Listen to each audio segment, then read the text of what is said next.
Dando início aos trabalhos dessa manhã, para o nosso terceiro painel, Seguridade Social, Financiamento e Equidade na Equação Social. Eu gostaria de chamar para compor a mesa professor Geraldo Biasotto Júnior, Fundap e Unicamp.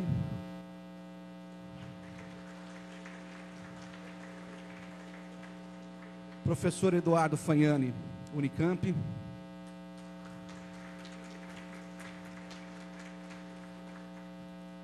E Jorge Abrão, IPEA.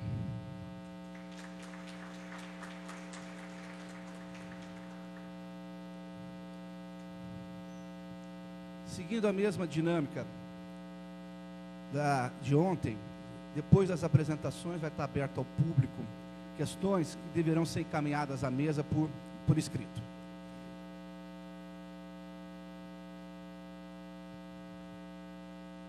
Seguindo a ordem aqui, primeiro, professor Geraldo Biasotto.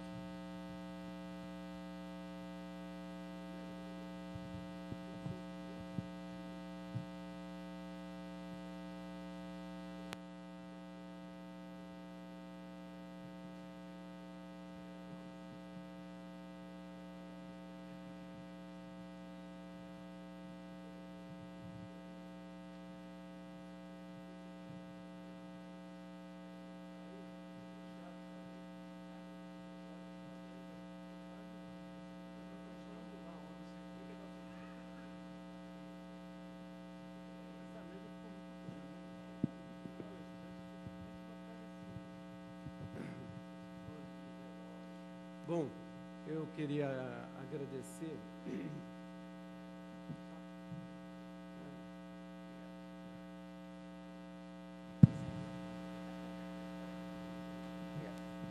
Queria agradecer a chance aqui de conversar com vocês, agradecer muito o convite da Unicamp, do Sindifisco, do IPEA.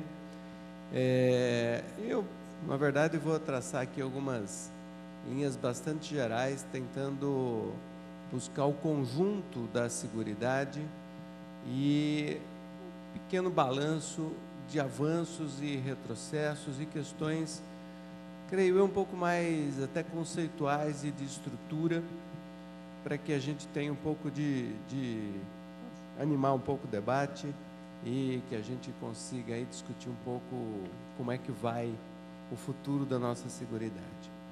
Bom, primeiro eu queria falar que eu não sou efetivamente um cara que trabalha com políticas sociais, embora já tenha estado trabalhando nas políticas públicas por muito tempo, em muitos campos diferentes.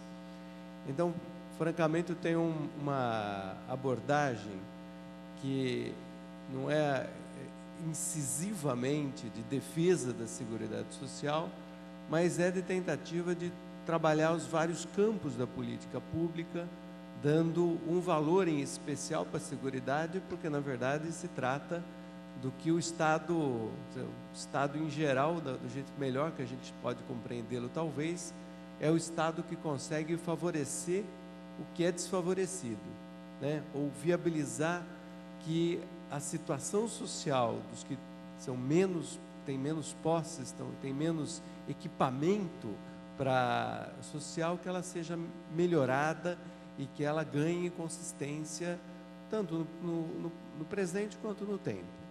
Então, desse ponto de vista, acho que as políticas sociais, as políticas públicas, têm um compromisso imenso com a Seguridade Social. E creio eu que isso, até na minha trajetória de vida profissional, isso seja espelhado. Vou colocar algumas coisas consubstanciais que eu estava falando. Por favor.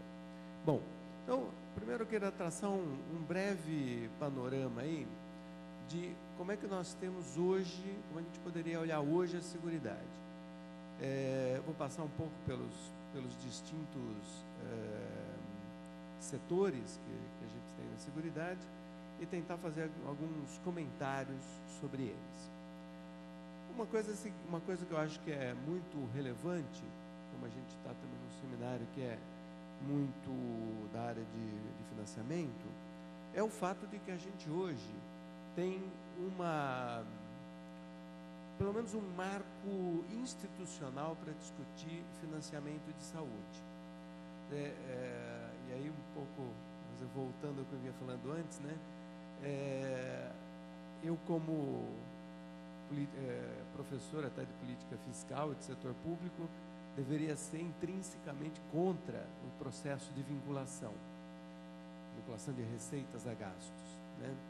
E, na verdade, fui uma das pessoas que escreveu a emenda 29, obviamente dentro de um contexto político bastante amplo, com muitas forças políticas, e eu acho que a emenda 29 acabou cumprindo um papel alguns papéis muito precisos no avanço institucional da Seguridade. O primeiro deles foi o de estabelecer para o governo federal um certo compromisso. Quer dizer, hoje a gente pensa em saúde, dá de barato que o governo federal tem uma grande responsabilidade, mas isso não era verdade lá atrás. Então a gente passou aí 3 ou 4 anos numa crise violenta na transição do INSS, do INPS para o INSS e na extinção do IANSP. Então a emenda 29 veio cravar não só um valor, mas não só um valor financeiro, mas um valor ético-moral, de que o governo federal tinha um piso de recursos a alocar dentro da saúde. Mas veio fazer mais que isso, porque na verdade veio cobrir uma insuficiência da Constituição de 88, que era o fato de traçar que União, Estados e municípios eram concorrentemente responsáveis pela saúde, mas não caracterizar a responsabilidade de cada um. Então nós tínhamos desde estados que gastavam 10, 12% das suas receitas com saúde, até estados que gastavam 0,5%, esperando que o governo federal colocasse os recursos. E tínhamos também municípios que gastavam até 20% dos seus orçamentos com saúde e outros municípios que ficavam numa posição fantástica. O único gasto em saúde que eles tinham era contratar uma ambulância para levar para o município que gastava os 20%. Então era uma situação fantástica, né?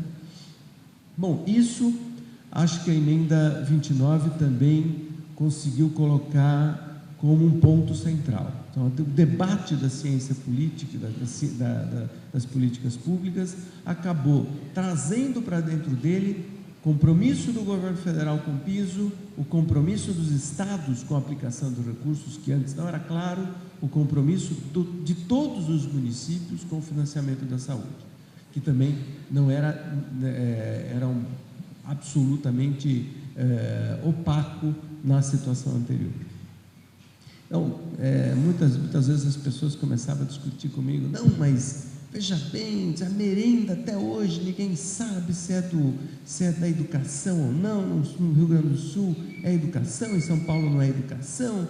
Então, mas todas essas discussões, na verdade, elas se pagam tributo a uma lógica de política social.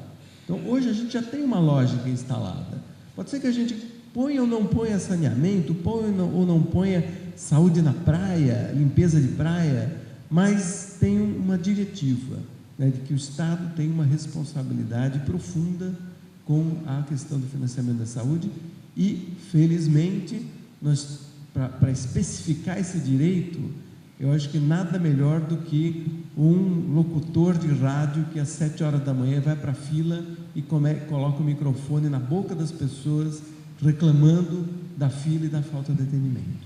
Então isso é um valor social, um compromisso que as pessoas, um direito que as pessoas enxergam na forma como o Estado deve tratar da saúde.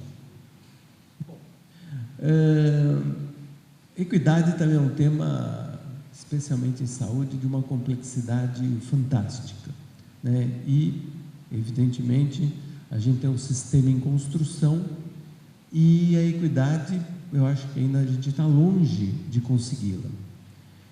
Longe porque a gente tem um sistema diferenciado do ponto de vista nacional, diferenciado do ponto de vista regional e diferenciado do ponto de vista de que os acessos de pessoas distintas, eles são diferentes e são feitos de maneiras que muitas vezes são até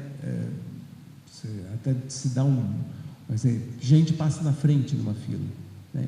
É óbvio que isso ainda acontece na nossa saúde, mas é óbvio também que a gente está muito à frente de momentos anteriores.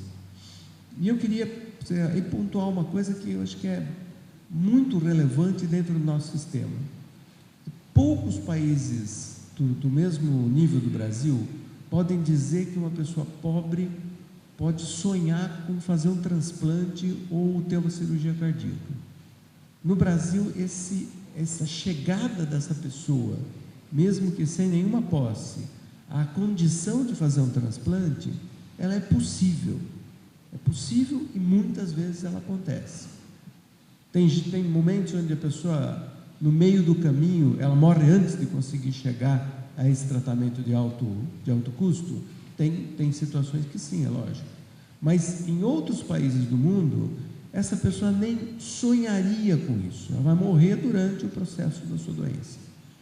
Então, isso é aplicável tanto a procedimentos de alta complexidade, quanto a medicamentos. Então, hoje a gente gasta, só o governo do estado de São Paulo gasta uns 2,5 bilhões em medicamentos para a população. Então,